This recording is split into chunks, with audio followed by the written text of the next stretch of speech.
Hello, and welcome to From Pen and Paper to Keyboard and Screen, transitioning library assignments to an online environment. My name is Megan Melton, and I am the Technical Services Librarian at Vincennes University.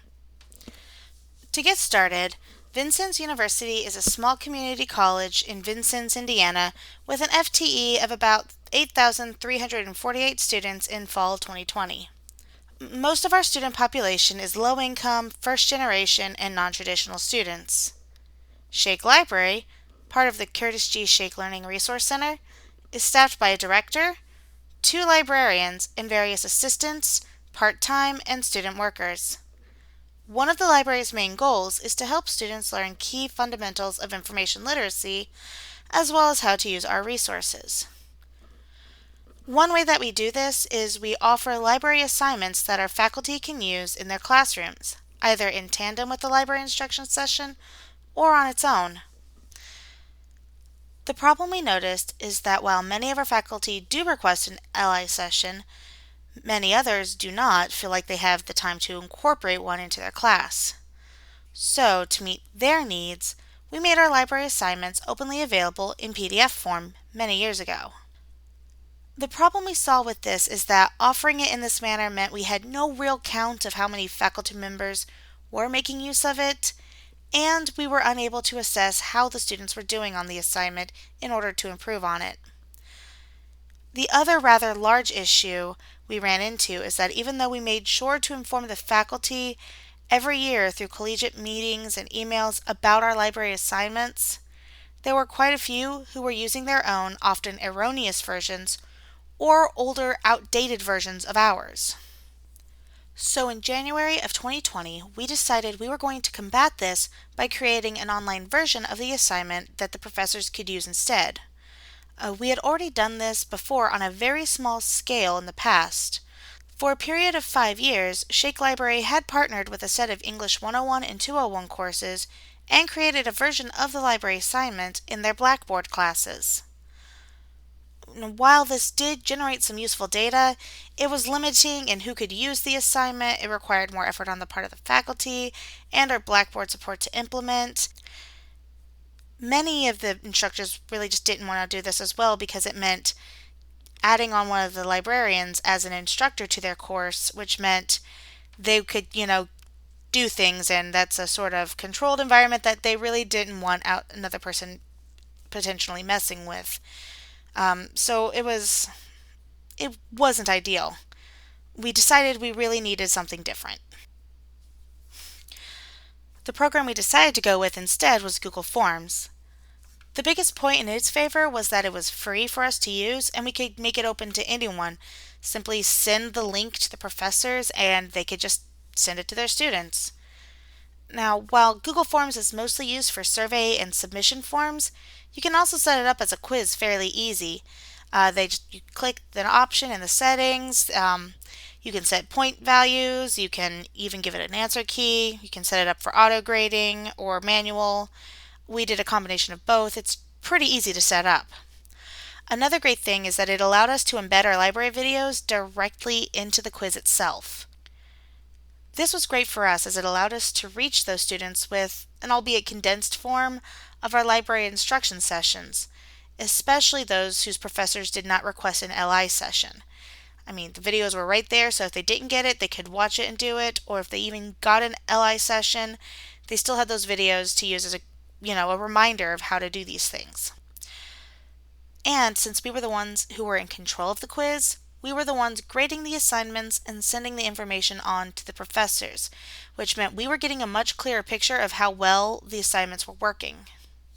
There were also downsides to the Google Forms, of course, mostly because of the formatting. It was very linear, which meant you couldn't put anything to the left or the right, so if they wanted to rewatch a section of the video, they'd have to probably scroll a good ways up to get to it. Multi-part questions had to be broken up because it didn't allow for you to do that. All of the text was plain text, which made it kind of hard to give the students the instructions in a very clear manner. Formatting is nice, and by being able to bold or underline things, it brought their attention to what they needed most, and we couldn't do that in the question section. For that one, our workaround was to create images with the text and the instructions in the images, so they could kind of figure out what they were going to do and then answer the question below that. One of the most frustrating issues was that unless you paid for an add-on, only the creator of the form was going to get email notifications when someone took the quiz, which meant the onus of grading and contacting and everything was on one individual. It was frustrating. Now, we had decided that this was the approach we really wanted to go with around February, March of 2020, and we had decided to work out the kinks over the semester and debut the new assignment at the beginning of the fall 2020 semester. Then COVID-19 happened, which kind of threw a wrench in the works. We knew that while the majority of our faculty had students do the library assignment near the beginning of the semester, some of them instead would wait until nearer the end when the students would be working on their final projects. And they were going to need this new tool like ASAP. So, with that in mind, we cracked down and got it ready in April, and really not a moment too soon. Throughout that first semester and the following school year, what we learned can be summed up into two categories: that the format matters and that the communication is library driven. Now, that first semester, for the very first version of the assignment, what we simply did was import the instructions and questions directly from the PDF. And while on paper, the assignment's 41-ish questions didn't look very long, but putting them in the Google form, that was an entirely different story. One of the main problems with the length of the form is that Google Forms doesn't allow you to save the quiz and then come back to it. A lot of professors will give the students the assignment and they'll have a small amount of time to complete it outside of class, which meant stopping and starting.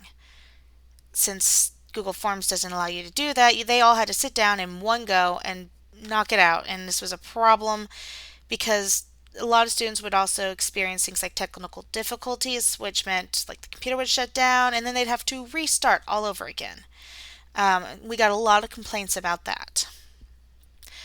And due to the very linear and choppy nature of the Google form, questions that seemed pretty clear on paper, they appeared confusing now to the students. So our first step was to reduce the amount of questions and clarify some of those that remained. And as you can see on the left, even with the much larger sample size that we got for the fall and spring of the following year, by doing this, the students' average score went up by 11.2%, which is not bad. That's a pretty good increase. Unfortunately, what we noticed is that the percentage of those who said they were now confident in using the library went down very steeply somehow. So we had this increase in people getting a higher score, like up into the 80s now as opposed to the 70s, but their confidence went the entirely other direction. We are not sure how this happened, and we are going to investigate it further with our next version of the assignment.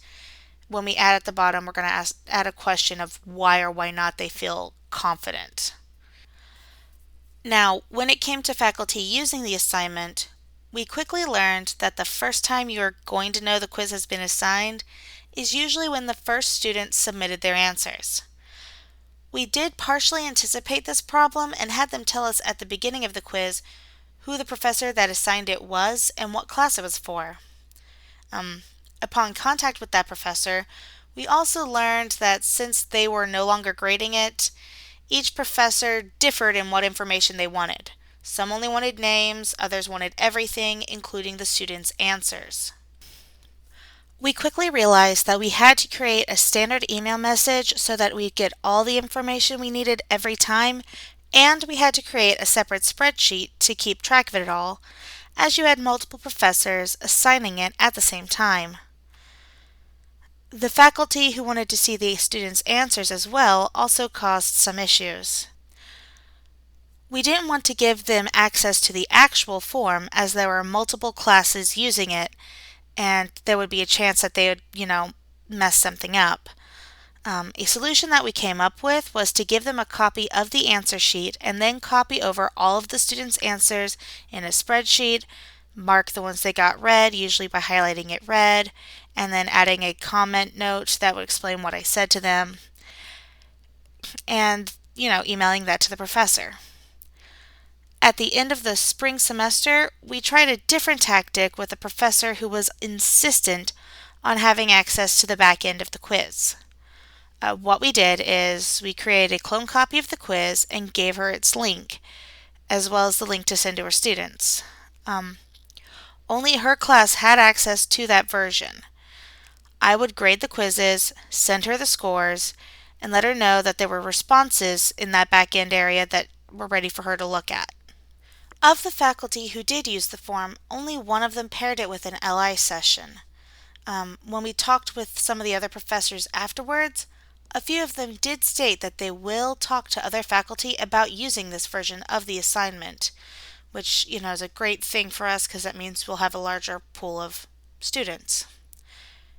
The biggest surprise of this rollout is that we reached an unexpected audience. VU has many high schools where we offer dual credit courses.